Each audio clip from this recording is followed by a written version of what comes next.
Assalamualaikum students, hope you will be fine by the grace of Allah. Let's start our lecture in the name of Allah, who is the most merciful and the most beneficent. Students आज हम अपना lecture number 14 start करते हैं। Lecture number 14 का topic है unit number 6। जैसे कि पिछले लेक्चर में हमने रेशो को डिस्कस किया, तो इस लेक्चर में हम प्रोपोर्शन के बारे में डिस्कस करेंगे। What is proportion and the times of proportion. तो स्टूडेंट्स जब हम टू रेशोज़ को इक्वल रखते हैं तो वो हमारे पास प्रोपोर्शन, तो उसे हम कहेंगे it is proportion. When two ratios are equivalent then it constitutes a proportion। और जो उसकी प्रॉपर डेफिनेशन है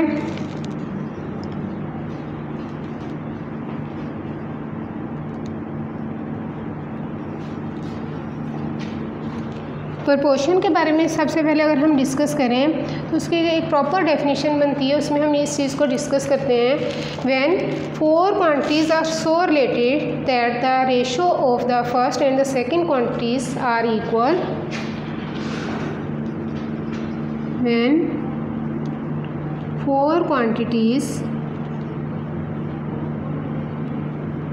are so related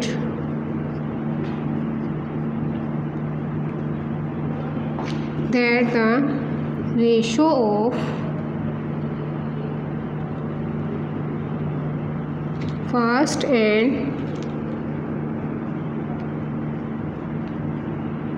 second quantities is equal to the ratio of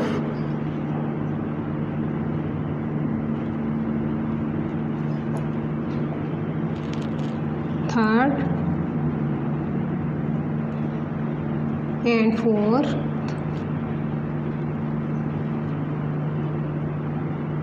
quantities।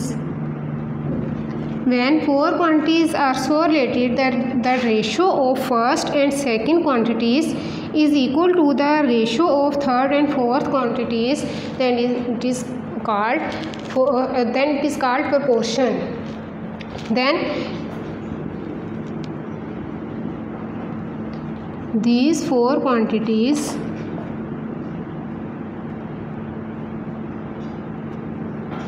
are in proportion।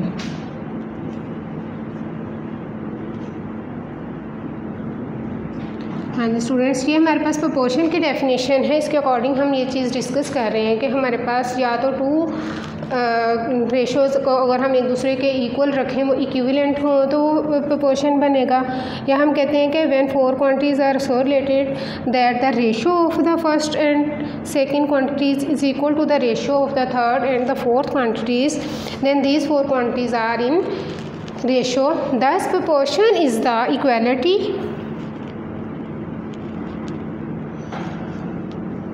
Simple words में हम कह सकते हैं proportion is the equality between two ratios.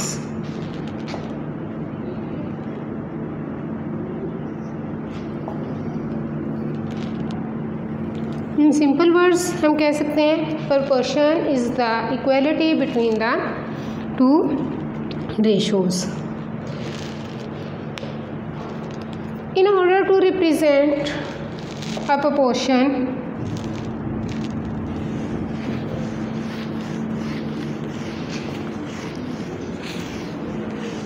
अब हम इस चीज़ को डिस्कस करते हैं कि जब हमने प्रोपोर्शन को रिप्रेजेंट करना है तो हम उसको कैसे रिप्रेजेंट करेंगे। उसके लिए हम उसके टू रेशोज़ के दरमियान या तो इक्वालिटी का साइन लगाएंगे या हम डबल कॉलन पुट करेंगे। वन कॉलन है तो इसके लिए हम रेशो वर्ड यूज़ करते हैं। It is ratio, it is called proportion. Two ratios के बिटवीन अगर हम इक्वालिटी का साइन या डबल कॉलन यूज़ करें तो वो हमारे पास प्रोपोर्शन को रिप्रेजेंट करेगा। इसको हम इस तरह से लिख के देख सकते हैं कि अगर हमारे पास फोर नंबर्स हैं A, B, C and D, then will write the ratio of A and B is equal to the ratio of C and D, or A ratio B proportion C ratio D. It is called proportion, and we will read it as A is to B and C is to D. इस तरीके से हम ratio proportion को represent करेंगे। तो students, proportion को discuss करने के बाद हम ये चीज़ देखते हैं कि इसमें जिस तरह हम रेशो में कहते थे कि it is the first term, it is the second term, तो प्रोपोर्शन में हम इनको इन टर्म्स को कैसे नेम देंगे, किस तरह से हम इनको लिखेंगे। जैसा कि हमारे पास है A ratio B proportion C ratio D। In this proportion here A, B, C and D are the first, second, third and the fourth terms of the proportions respectively। ठीक है, the first term A, B, C and D are the first, second, third and fourth proportional।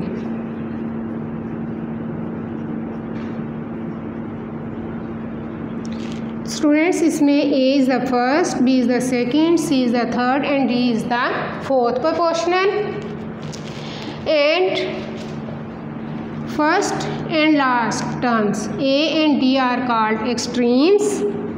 A and D are called extremes, and the middle two terms are called the means. These terms, first and last term, are called extremes, and the middle terms are called में two terms हैं B and C are called means of the proportion। इसके बाद हम लोग इस चीज़ को discuss करते हैं कि हमारे पास अगर हम लोगों ने इस चीज़ को वेरीफाई करना हो कि ये फोर क्वांटिटीज़ जो हैं ये प्रोपोर्शन में हैं या नहीं, तो हम इस चीज़ को वेरीफाई करते हैं कि अगर हमारे पास प्रोडक्ट ऑफ एक्सट्रीम्स इक्वल आ जाए प्रोडक्ट ऑफ मीन्स के,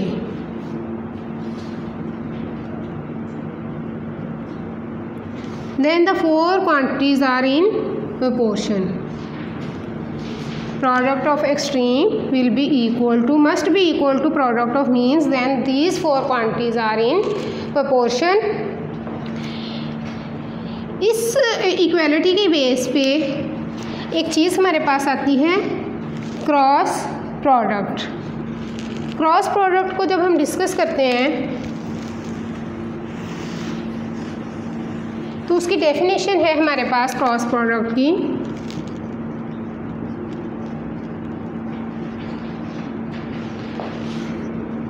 cross product states that it is the definition of cross product. Cross product states that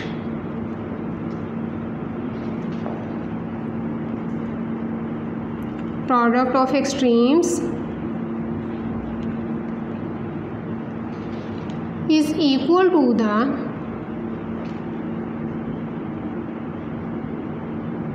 product of means।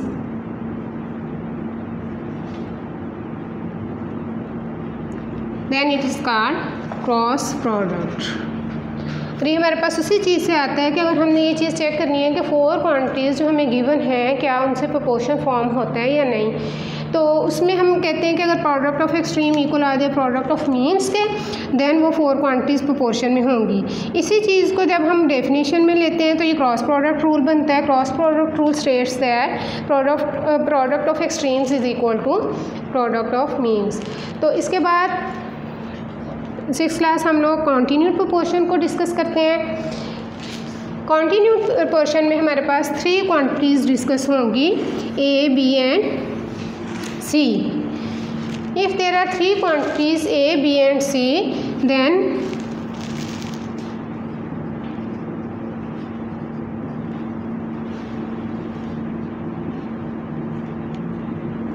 we will write A ratio B proportion B ratio C.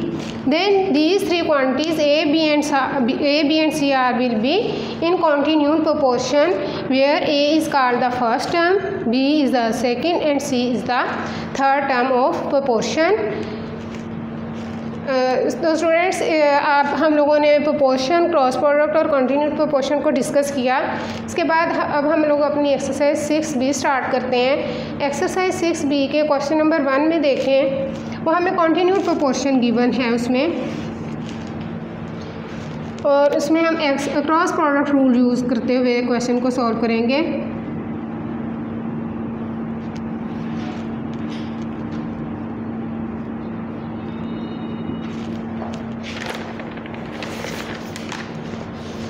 हाँ जी, question number 1 है fill in the blanks. Part 1, 2/3 is equal to.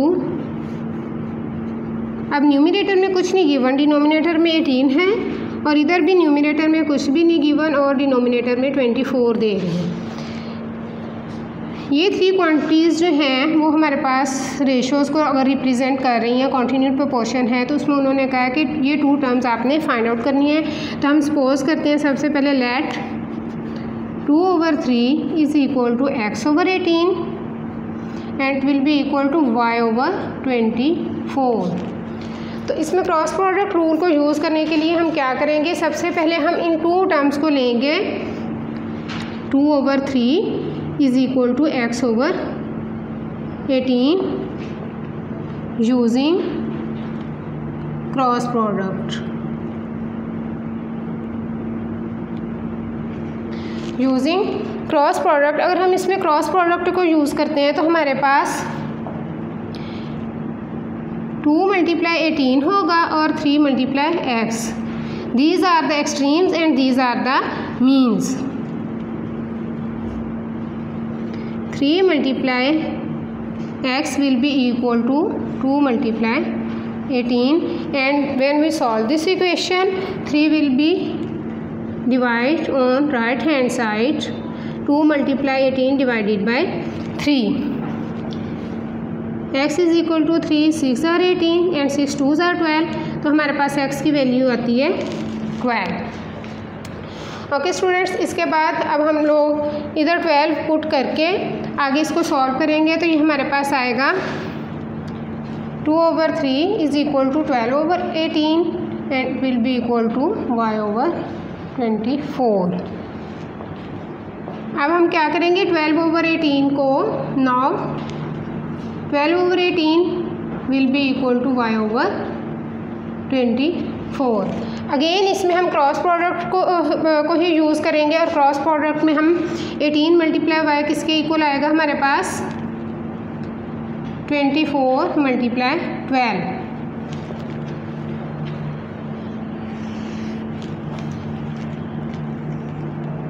And y is equal to 24 × 12 divided by 18. जब हम इसको simplify करेंगे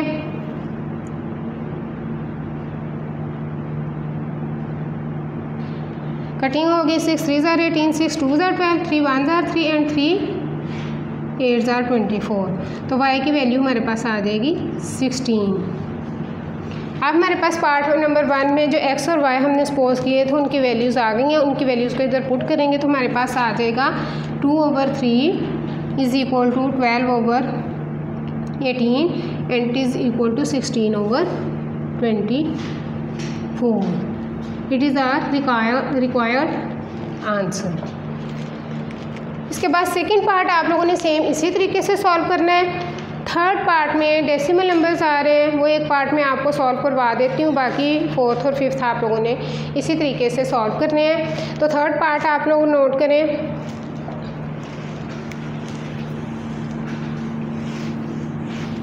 same इसी तरीके से होगा.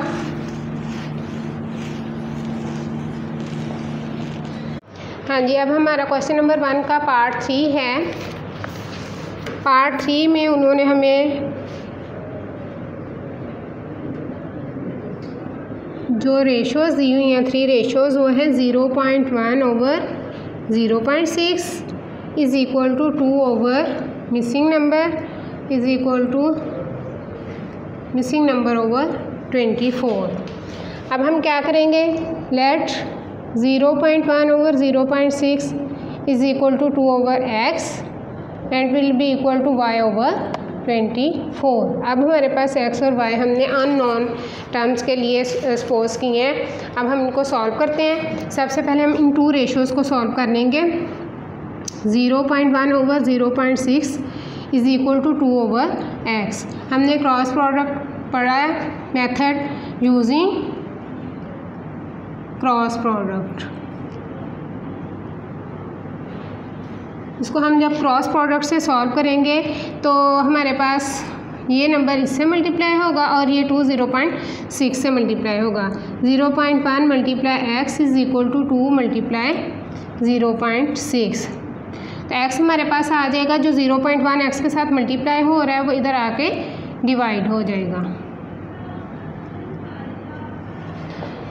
नेक्स्ट हम जब इसको सॉल्व करेंगे तो x इक्वल आ जाएगा हमारे पास 2 मल्टीप्लाई 0.6 डिवाइडेड बाय 0.1। इस सारे को जब हम सॉल्व करेंगे तो ये हमारे पास आएगा 1.2 ओवर 0.1। तो x की हमारे पास अब वैल्यू आ जाएगी 12। ओके, अब इस 12 को जब हम x की जगह पुट कर देंगे तो ये हमारे पास अब आएगा, x की वैल्यू चूँकि हमारे पास 12 आ गई है तो ये हमारे पास बन जाएगा 0.1 over 0.6 is equal to 2 over 12 is equal to y over 24। इन टू रेशोज़ को जब हमने सॉल्व किया हमारे पास x की वैल्यू आ गई। अब हम इन टू रेशोज़ को सॉल्व करेंगे, 2 ओवर 12 और y ओवर 24 को। Now 2 over 12 is equal to y over 24, again using cross multiplication.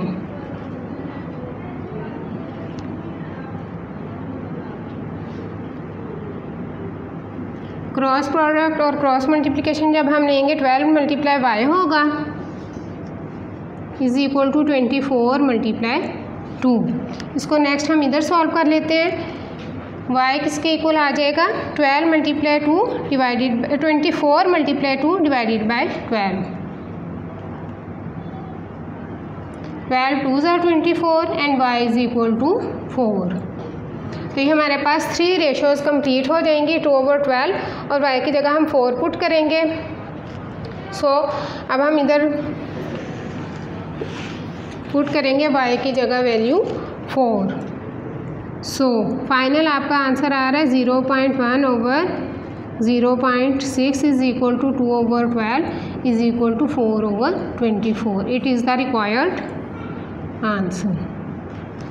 Okay students, ये था हमारा पार्ट नंबर 3। अब मैं आपको पार्ट नंबर 5 सॉल्व करवाऊंगी। सेकंड और फोर्थ पार्ट सेम इसी तरीके से फिर आप लोगों ने सॉल्व करने हैं जैसे हमने पार्ट 1, 3 और 5 लिए हैं।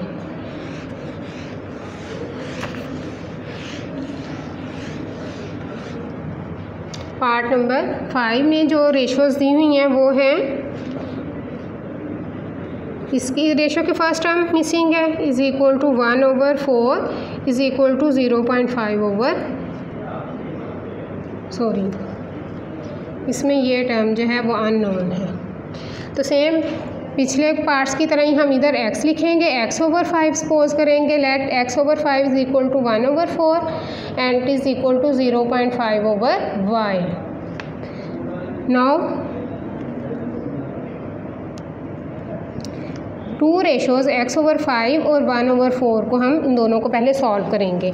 इन दोनों को सॉल्व करने से हमारे पास x की वैल्यू आ जाएगी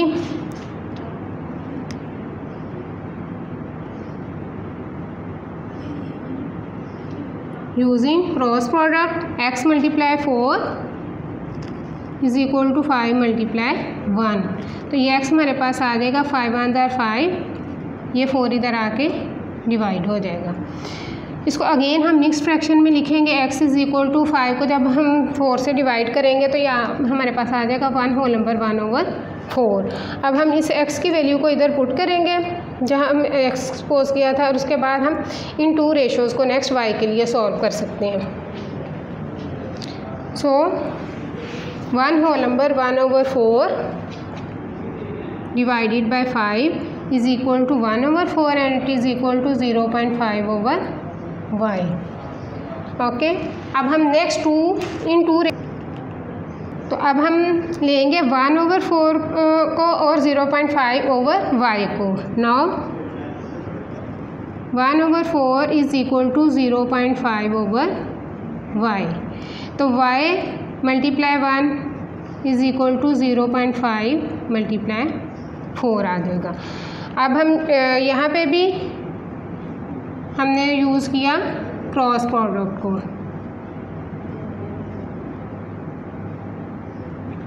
हाँ जी, यहाँ पे हम क्रॉस प्रोडक्ट को यूज़ कर रहे हैं. हर पार्ट में हमने क्रॉस प्रोडक्ट को मेथड को यूज़ किया है. उसमें हमारे पास यही मेथड होता है कि इन 2 वैल्यूज़ को मल्टीप्लाई करेंगे और इन 2 वैल्यूज़ को हम आपस में मल्टीप्लाई करेंगे. अब हमारे पास y की क्या वैल्यू आ जाएगी, y is equal to 0.5 multiply 4, तो वो हमारे पास आ जाएगा 2. ठीक है, अब हमारे पास जब x की भी वैल्यू आ जाएगी, y की भी, तो हमारा फाइनल आंसर क्या आएगा,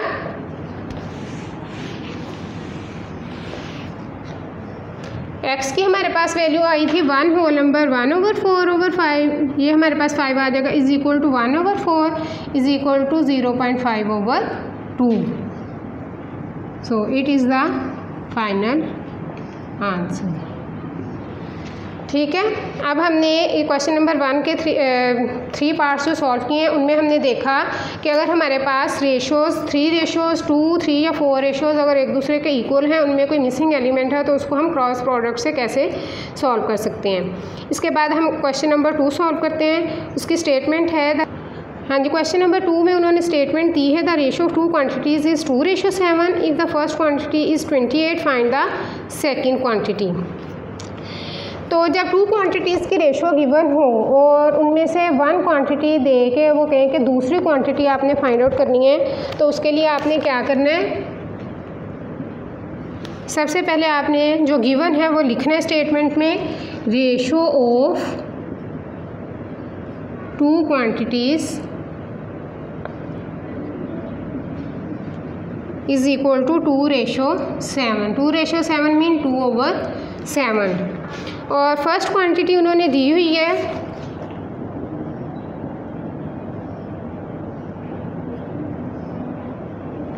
28. लेट हम सेकंड क्वांटिटी खुद सपोज कर लेंगे x.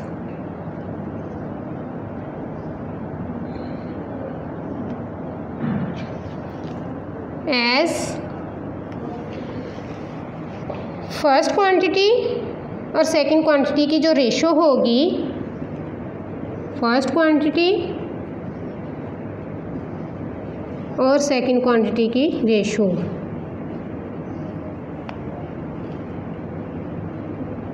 वो उन्होंने हमें दी हुई है 2/7.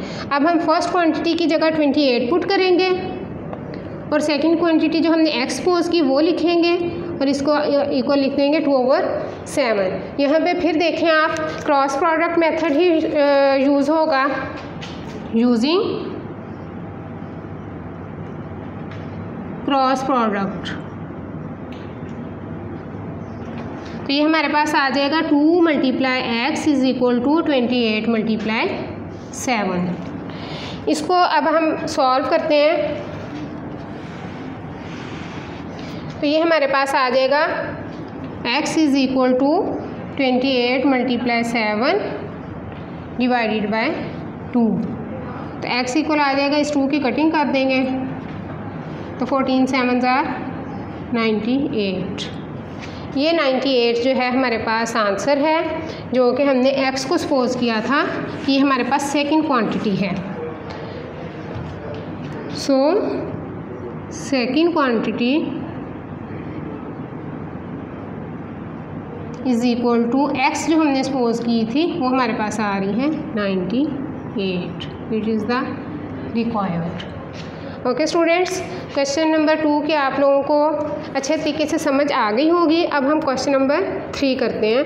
The ratio of 2 quantities is 7:12। ये सेम वैसे ही है जिस तरह क्वेश्चन नंबर 2 की स्टेटमेंट है, लेकिन इसमें थोड़ा सा डिफरेंस था कुछ क्वेश्चन में, तो इसको आप देखें। If the larger one is 84 find the other. वो लार्जर वन आपको दे रहे हैं, तो थोड़ा सा आपने इस चीज़ को नोट करना है कि जो लार्जर वन है, लार्जर क्वांटिटी की रेशो भी लार्जर होगी।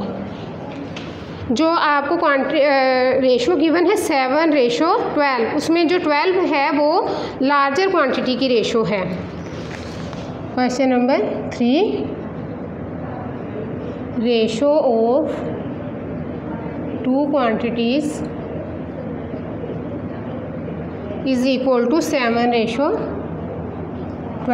It means it is equal to 7/12. Larger quantity क्या है? 84। तो फाइंड द अदर मीन हमारे पास स्मॉलर क्वांटिटी नहीं है, तो हम लिख देंगे smaller quantity, let smaller quantity will be x। Now हमने क्या करना है, 7:12। 7 स्मॉलर क्वांटिटी की है, तो हम स्मॉलर क्वांटिटी को ऊपर लिखेंगे। रेशो में की फॉर्म में लिखते हुए हम पहले स्मॉलर क्वांटिटी ऊपर लिखेंगे, नीचे हम लार्जर क्वांटिटी लिखेंगे, क्योंकि लार्जर क्वांटिटी की रेशो भी हमारे पास इधर नीचे है, जो उन्होंने गिवन है, जो गिवन है हमें, ठीक है, वो आ रही है 7/12। तो स्मॉलर चूँकि हम एक्सपोज किए हमने, larger is 84, it is equal to 7/12। Again हम क्रॉस प्रोडक्ट यूज़ करेंगे, यूजिंग क्रॉस प्रोडक्ट। तो इसमें हमारे पास 12 × x आएगा equal 7 × 84।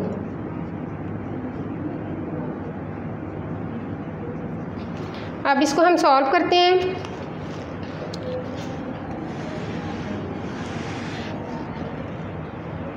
x will be equal to 7 × 84 divided by 12। तो 12 की इससे कटिंग करेंगे, 12 7 * 84, x हमारे पास आ जाएगा 7 7 * 49। तो जो स्मॉलर क्वांटिटी हमने सपोज की थी x, वो हमारे पास आ रही है 49। So smaller quantity